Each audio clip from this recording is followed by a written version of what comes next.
Pagi ini, Mami pulang ke Solo. Aku dan Mas Niki bersiap mengantar ke bandara.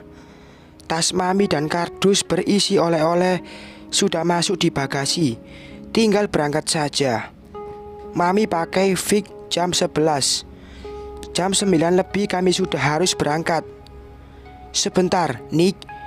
Mami mau pamit dulu sama Mbak Dahlia dan Naura. Mami utari tanpa basa-basi padaku, berjalan ke luar pagar dan menuju rumah si Jendes. Sabar, Fon, sabar. Menguatkan diriku sendiri. Aku masuk saja ke mobil, duduk di depan, samping kemudi. Tak lama, Mami keluar dari pagar rumah Mbak Dahlia. Raut wajahnya tampak gembira. Aku melongok sedikit dari sini. Terlihat janda itu berdiri di depan pagar rumahnya dengan menggendong Naura. Pelan mobil Mas Niki berjalan meninggalkan rumah, melewati rumah si Jendes. Tampak dia berdiri di sana dengan hanya mengenakan tank top dan hot pants saja. Kulit putih dan tubuh terlihat jelas. Kenapa dia tidak menjaga aurat? Padahal statusnya adalah janda. Bagaimana suamiku tidak melotot melihatnya? Dadah Eyang, serunya dengan memainkan tangan Naura seolah dia yang berdadah. Mas Niki memelankan laju mobil, kaca jendela terbuka. Mami merapat ke pintu, tangannya keluar dan melambai pada Naura dan Mbak Dahlia. Aku juga terpaksa tersenyum padanya. Ku tengok Mas Niki, dia sama sekali tidak melihat ke si janda. Pandangannya ke depan, fokus nyetir dengan kacamata Ray-Bannya. Naura itu menggemaskan banget ya, kata Mami. Setelah mobil keluar kompleks, Mami bergeser duduk di belakang kursi kemudi Mas Niki. Cantik ya, Mam, suamiku menimpali. Kayak emaknya ya, tanyaku sambil melirik suamiku. Kepala Mas Niki menoleh sedikit padaku. Dia tersenyum tipis. Yeay, senyum buaya. Aku melengos. Kamu kapan, Fon? Mami udah pingin nimang cucu darimu nih, ucap Mami sambil bersandar. Hehe, entar lagi, Mam, jawabku asal. Ditanya kapan punya anak itu beban loh buatku. Secara aku belum juga ada tanda-tanda kehamilan. Emang baru 7 bulan sih aku menikah, masih baru. Tapi pertanyaan tentang anak sudah mengusikku. Kalau bisa anak laki ya, jangan perempuan lagi, kata Mami sambil tertawa. Seketika aku menoleh ke belakang, melihat Mami. Kok jangan perempuan lagi sih, Mam? Kan aku sama Mas Niki belum punya anak, tanyaku heran. Giliran Mami yang kaget, matanya melihat ke spion. Secepat kilat bola mataku berpindah melihat Mas Niki. Dia juga sedang melihat spion. Meski pakai kacamata hitam, aku tetap bisa melihatnya. Maksud Mami, kan anaknya Kak Astrid, kakaknya Niki, udah 2. Perempuan semuanya. Mami pingin cucu laki-laki gitu. Iya kan, Mam? Iya, betul. Mami salah ngomong. Maklum udah tua. Hihi. Mami tertawa pelan. Apa iya begitu? Kalian pikir aku bodoh? Tekadku semakin bulat untuk menyelidiki Mbak Dahlia. Sepulang dari mengantar Mami, aku meminta suamiku untuk mengantar ke salon kecantikan langgananku. Aku mau perawatan dan merapikan rambut. Entar kalau udah selesai, aku telepon Mas. Jemput aku ya, kataku pada Mas Niki.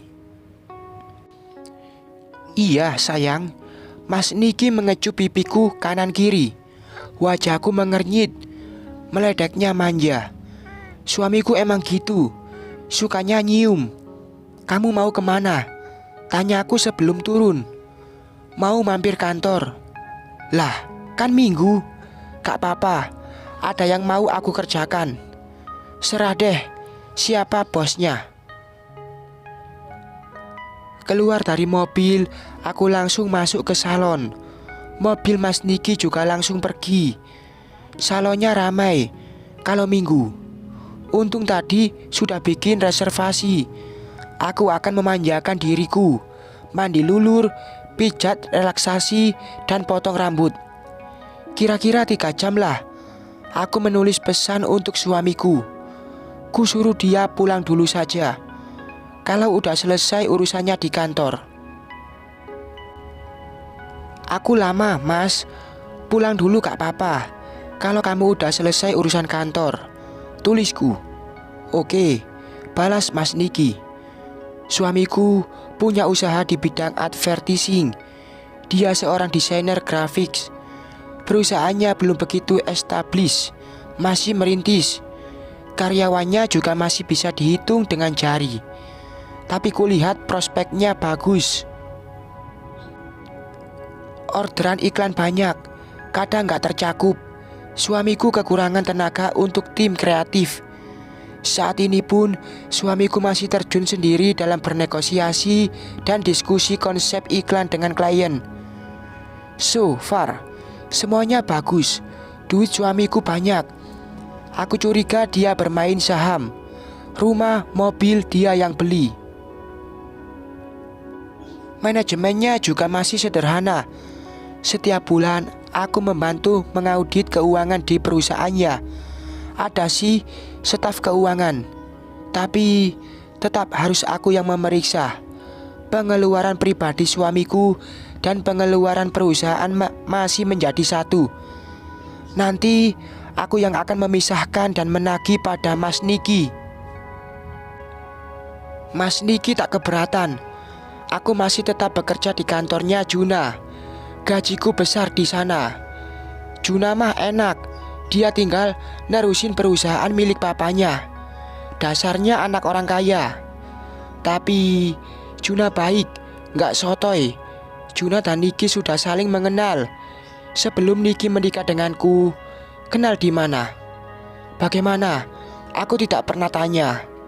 Males aku tuh ngepoin urusan orang.